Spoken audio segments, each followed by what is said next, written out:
Hey everybody, this is Eric with AKSubOverLand. We're going to be doing the quick walk around and directions for the RV. So we'll start here. This is the propane fill. Right now these are unlocked. If they're this way, they're unlocked, or they're ready to go down the road. And that way it means that they're unlocked. When you're finished with your rental, you want to make sure you top off the propane and the fuel. Just pull into somebody to give you propane, they'll know what to do. You just got to open it up. This is an extra storage, good for fishing poles or long things. It goes all the way through. The other side is just a big storage container as well. That's extra storage. There's leveling blocks there you drive onto to make sure it's level. This is a large storage area that has, we provide that. We can't guarantee there's anything in there. We always guarantee that the propane for the RV is 100% full.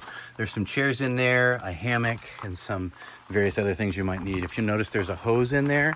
That's for if you're in an RV site or if you want to flush the black. To flush the black, you plug that in and it fills up the black tank. This is a city water connection if you're at an RV site. If you want to use the generator, make sure that's plugged in. If you are at an RV site, you unplug that and you plug it into the power location. So, to flush the black and gray, this is just on the left side, just behind the tire. You want to put this into the hole for the flush site, unscrew this guy right here, and snake this up through it, undo this cap, plug this into this cap, and you'll notice there's two valves here.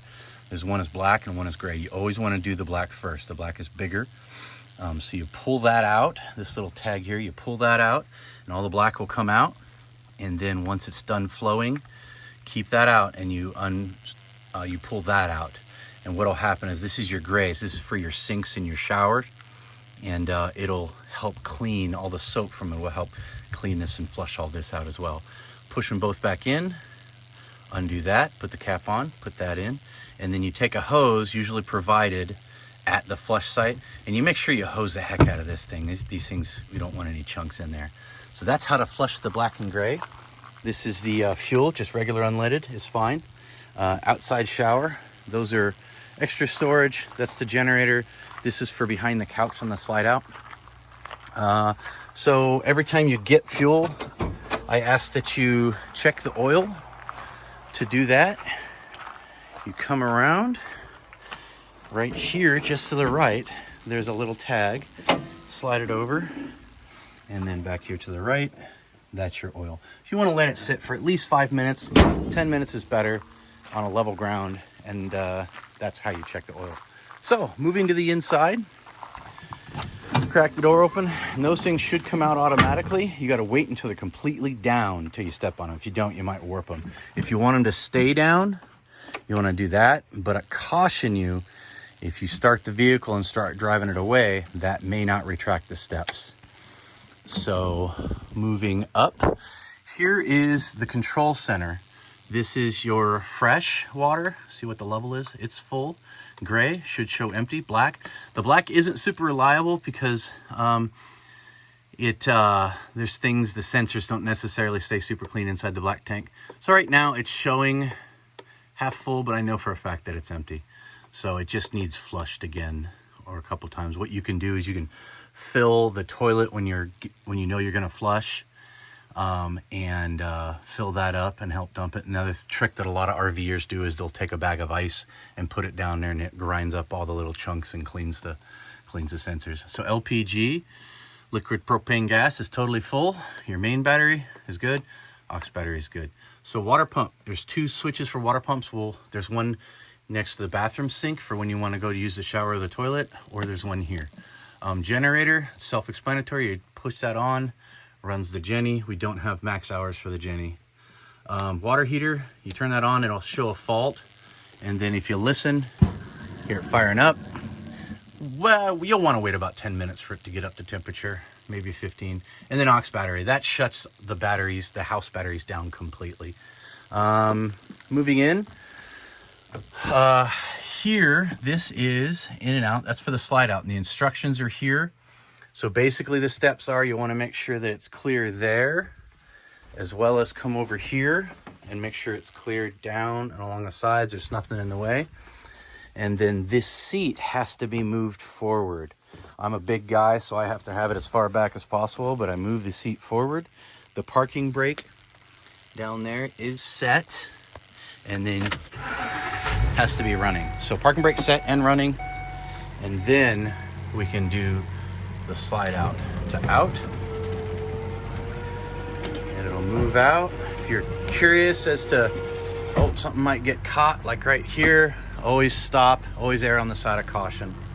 Looks good, let's keep going, and it's all the way out. So now you have all kinds of space for activities here. This converts to a bed. All you have to do is lift this up, remove these, put these in a safe location, especially when you're moving down the road. You don't want these moving around a bunch.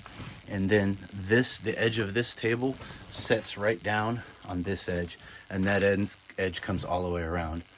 And then that rotates, and then that will slide that forward, and that will rotate down. Essentially, however you want to Tetris it out, there's enough padding there to create a bed. And then here's an additional bed. Right now, we have this up here, just so you can access the cab section easily. The linens are going to be up here somewhere. And then we have a DVD Blu-ray, TV, and the remotes for it. None of these. The TV won't work unless the generator is running. And then we have DVDs and CDs there in one of the booklets. We also have several board games that the RV comes with. So moving back, all the utensils, all the kitchen stuff that you'll need is all going to be in these drawers. Just kind of move around and explore a little bit. Microwave, that needs to be, it will only work if the generator is running or you're plugged into power. The refrigerator, freezer, you may get it with it running, you may not. That's how you turn it on and off, and just keep it in auto.